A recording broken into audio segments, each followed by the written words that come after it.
Bienvenue dans la quatrième partie de la présentation dédiée au système de gain et raccord utilisateur. Ça va être une vidéo assez dense, donc je vais essayer de faire le plus court et le plus clair possible. Je vais maintenant établir le lien entre un réseau filaire dimensionné, donc soit chauffage, soit alimentation sanitaire, le workflow est le même pour les deux lots, et la production 3D.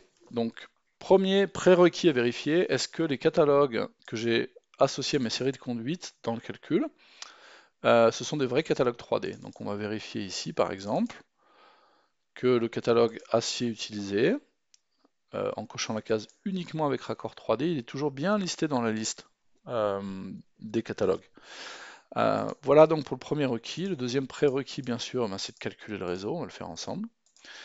Alors, ce qui est très important à saisir maintenant, c'est que le calcul ignore complètement toute notion de raccord.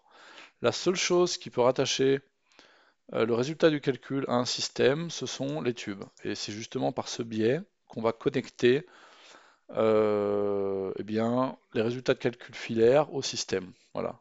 Donc ici, par exemple, pour ce tronçon, c'est le tube 3T du catalogue générique acier. Donc maintenant, je vais sur le dessin. Et en fait, ce qui va se passer, c'est que Nova, lors de la production 3D, va scanner tous les systèmes utilisateurs qui sont définis ici, du haut vers le bas. Et le premier qui sera rencontré, qui contient les tubes acier à souder T3, là, que j'ai utilisé pour mon calcul, eh bien, c'est ce système qui sera utilisé pour la production 3D. Donc, allons-y.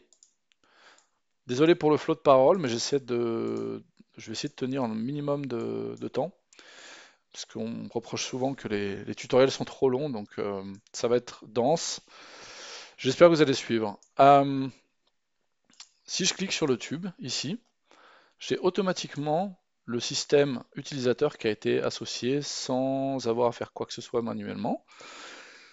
Je vais maintenant faire un petit exercice avec les coudes. Ici, c'est des coudes à rayon de courbure 3D. Maintenant, je reviens en arrière et je modifie dans mon système l'ordre de priorité. Je vais passer les coudes type 2D en priorité et je génère de nouveau le réseau. Et maintenant, si je clique sur mon coude, j'ai bien un coude de type 2D.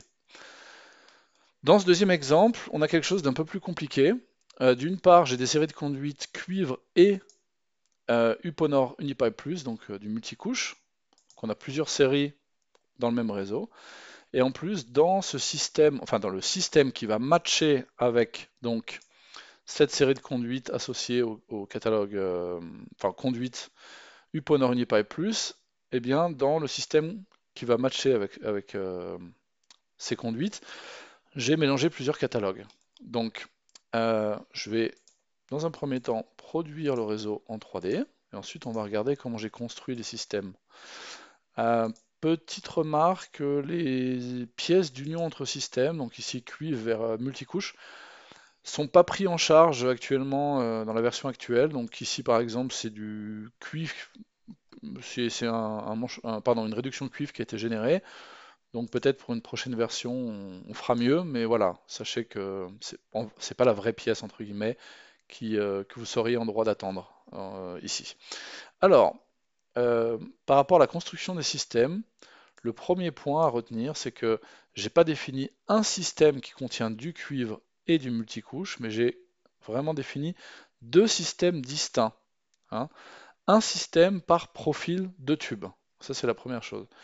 La deuxième chose, c'est que pour que sur la partie multicouche Unipipe Plus, j'ai une génération 3D cohérente, bah, il faut que les coudes de chez Comap fonctionnent avec les tubes Uponor. Donc qu'est-ce que ça veut dire? Eh bien, ça veut dire d'une part que les connexions doivent être de même type. Ça, je l'ai présenté dans la vidéo précédente. Ensuite, il faut évidemment que, bah, je sais pas si je dimensionne un tube en diamètre 63, il faut que le coude, enfin, il faut que chez Comap, il y ait des coudes ou un coude de diamètre 63, sinon ça va pas fonctionner. Et encore plus important, il faut une cohérence entre les définitions de DN et de diamètre extérieur. Alors ici, sur le Comap avec l'Uponor, ça joue pas mal.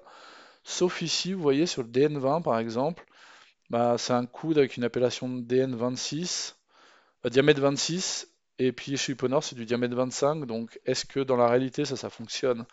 Je sais pas, en tout cas Nova va, va raccorder des éléments par rapport au DN. Donc on va se retrouver ici avec un tube 25 et un coup de 26. Donc c'est à vous ensuite de vraiment choisir des gammes de produits qui soient bien compatibles. Exemple qui marcherait pas, si je mets des coups de Valcyr multicouches avec des tubes Uponor, bah déjà par rapport à la définition des DN, on va avoir des incohérences partout, puisque par exemple, sur du diamètre 16, chez Uponor c'est du DN12, et puis chez Valcyr c'est du DN16. Voilà. Donc j'espère que eh bien, cette explication va vous permettre de faire vos premiers pas en utilisant les systèmes de gain et raccords utilisateurs combinés avec des réseaux filaires calculés. Je vous souhaite du succès, bonne chance et je vous dis à très bientôt.